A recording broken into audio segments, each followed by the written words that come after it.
வட மாநிலங்களில் மழை வெளுத்து வாங்குது. எங்கே பார்த்தாலும் வெள்ளக்காடு. 8 அடி 10 அடி உயரத்துக்கு தண்ணி போச்சுனாக்க அது கிட்டத்தட்ட ஒரு வாரமாக இந்த மாதிரி பிரச்சனைகள் இருக்குது. அங்கே அதிகமான ரிலீஃப் மீட்பு படைகள்லாம் இங்கே அனுப்பணும், இராணுவத்தை அனுப்பணும். ஆனால் மோடியோ வெளிநாட்டு தலைவர்கள்ட்ட போஸ் கொடுக்குறாரு ஒழிஞ்சு இங்கே உள்ள பிரச்சனைகள் என்னங்கிறத அவர் பார்க்கல. அதுலேயும் பஞ்சாப் ரொம்ப மோசமாக பாதிக்கப்பட்டிருக்குது. ரெண்டாவது, பாகிஸ்தானும் இங்கேருந்து திறந்து விடப்பட்ட தண்ணீரானது ஒரு அளவுக்கு மேலே இவர்களால் கட்டுப்படுத்த முடியல. அதனால் தண்ணியை இங்கே நம்ம இந்தியா கவர்மெண்ட்டும் ஓப்பன் பண்ணி விட்டுருச்சு. அதில் வேறு பாகிஸ்தானுடைய பல மாவட்டங்கள் வெள்ளக்காடாக மாறிடுச்சு. அவன் அங்கேருந்து ரிப்போர்ட் பண்ணுறான், எங்களுக்கு இந்தியா தண்ணீர் மூலியமாக எங்களோட போர் தொடுக்குது அப்படின்னு சொல்லிட்டு. பொதுவாகவே இங்கே தண்ணி நிரம்பிட்டாக்க வேறு வழி இல்லாமல் திறந்து விடுறது எல்லா இடத்துலையும் வரக்கூடிய வழக்கங்கள் தான். அதே மாதிரி பங்களாதேஷ்லேயும் அதே மாதிரி திறந்து விட்டால் போய் பங்களாதேஷ் பாதி வெள்ளக்காடாக மாறிடும். அது திடீர்னு மழை பெய்யும் போது யாராலையுமே ஒன்றும் பண்ண முடியாது, யாரும் எதிர்பார்க்க முடியாது. அதற்கெல்லாம் முன்னெச்சரிக்கையோடு முன்னேற்பாடுகளோடு பாகிஸ்தான் அரசாங்கம் அதெல்லாம் செய்யணும். அதை விட்டு இந்தியாவை குறை சொல்கிறதுல என்ன ஒன்றும் எந்த ஒரு நன்மையும் கிடையாது. நாடுகளை அவர்கள் தான் பாதுகாத்துக்கணும். அந்த வகையில் பஞ்சாபில் ரொம்ப மோசமான நிலைமை. அந்த மக்கள்லாம் பாருங்கள், அவர்கள் தான் சொந்தமாக மணல் மூட்டைகள்லாம் அடுக்கி வச்சு தங்களுடைய கிராமங்களையும் தங்களுடைய இடங்களையும் காப்பாற்றிக்கிறாங்க. அரசாங்க தரப்புலேருந்து அந்தளவு எந்த ஒரு முன்னேற்பாடுகளும் அங்கே நடக்கிறது மாதிரி தெரியல. அதே சமயத்தில் முஸ்லீம்கள் கூட சில இடங்களில்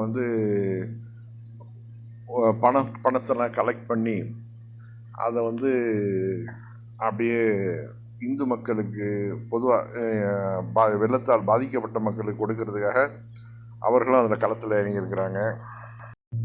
அதைத்தான் நம்ம இப்போ பார்க்குறோம். அதாவது வீடுகளில் ஒவ்வொரு வீடுகளாக போய் ஒவ்வொரு மஸ்ஜிதுகளையும் தொழுகைக்கு வரக்கூடியவங்கள்ட்டெல்லாம் கலெக்ஷன் பண்ணி அந்த பணத்தை எல்லாம் கொட்டி எல்லாம் உணவு பிஸ்கட் பாக்கெட்டு, ப்ரெட் பாக்கெட்டு இதெல்லாம் வாங்கி அந்த மக்களுக்கு உதவுறதுக்காக எல்லா முன்னேற்பாடுகளும் செய்கிறாங்க. இஸ்லாமிய சமூகம் எந்த இடத்துலையும், அது தமிழ்நாடாக இருக்கட்டும், கேரளாவாக இருக்கட்டும், வட மாநிலங்களாக இருக்கட்டும், முதல் ஆட்களாக நிற்கிறது முஸ்லீம்கள் தான். அவர்கள் தான் தேச துரோகிகள்னு சொல்கிறாங்க. இவர்கள் தேசத்துக்கு விசுவாசமாக இருக்கிறதில்ல அப்படின்னு சொல்கிறாங்கல்ல, அவர்களை பார்த்து நம்ம கேட்குறோம், இவர்களா தேச விரோதிகள்? தேசத்துக்காக தங்களுடைய உடல் உழைப்பை கொடுக்கக்கூடிய இவர்களை பாருங்கள், எந்த அளவு பணத்தை வசூல் பண்ணி பள்ளிவாசல்கள்லையும் ஒவ்வொரு வீடுகள்லையும் போய் வசூல் பண்ணி பணத்தை கொட்டி கொடுக்குறாங்க.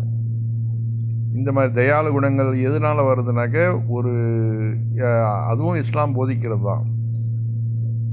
பேரிடர் காலங்களில் போய் உதவுறது ஒரு மனிதனை காப்பாற்றினா ஒட்டுமொத்த சமூகத்தையும் காப்பாற்றுனது மாதிரி ஆகும், ஒட்டுமொத்த மனித குலத்தையும் காப்பாற்றுறது மாதிரி ஆகும். இது இஸ்லாம் போதிக்கக்கூடிய ஒரு செய்தி. அதை தான் அவங்க ஃபாலோ பண்ணுறாங்க. அந்த மக்கள் நீங்கள் எது வேணாலும் சொல்லிட்டு போங்க, எங்களை தேச விரோதின்னு சொல்லுங்கள், மோடி அமித்ஷாவும் தான் இந்த நாட்டை காப்பாற்ற அவதார புருஷர்கள்னு சொல்லுங்கள், எப்படி வேணாலும் நீங்கள் சொல்லிட்டு போங்க. ஆனால் நாங்கள் எங்களுடைய வேலைகளை நாங்கள் தொய்வில்லாமல் நாங்கள் செஞ்சுட்ருக்கோம்.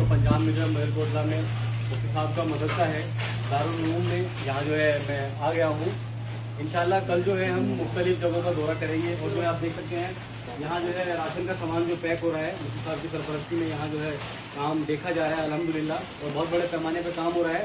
ये तो भी कुछ हिस्सा है इसका, और बहुत सारे हिस्से इसके अलग अलग जगह पैक हो रहे हैं। इंशाल्लाह कल हम लोग जहाँ बाढ़ आई हुई है उन जगहों का दौरा करेंगे और इंशाल्लाह मुफ्ती साहब की सरपरस्ती में वहाँ उन जगहों पर राशन पहुँचाने का काम किया जाएगा।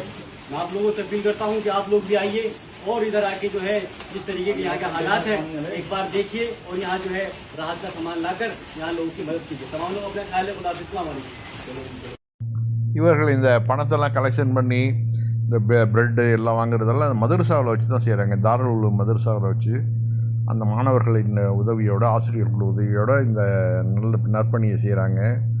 இதெல்லாம் பார்த்துக்குங்க. ஆனால் மோடியும் யோகி ஆதித்யநாத்தும் இந்த மதரசாக்களை தான் குறி வச்சுருக்குறாங்க. இந்த மதரசாக்கள்லாம் எப்படியும் இழுத்து மூடிட்டாக்க முஸ்லீம்களை இஸ்லாத்துலேருந்து கொஞ்சம் அந்நியப்படுத்திடலாம் அப்படிங்கிற நினைப்பில் செய்கிறாங்க.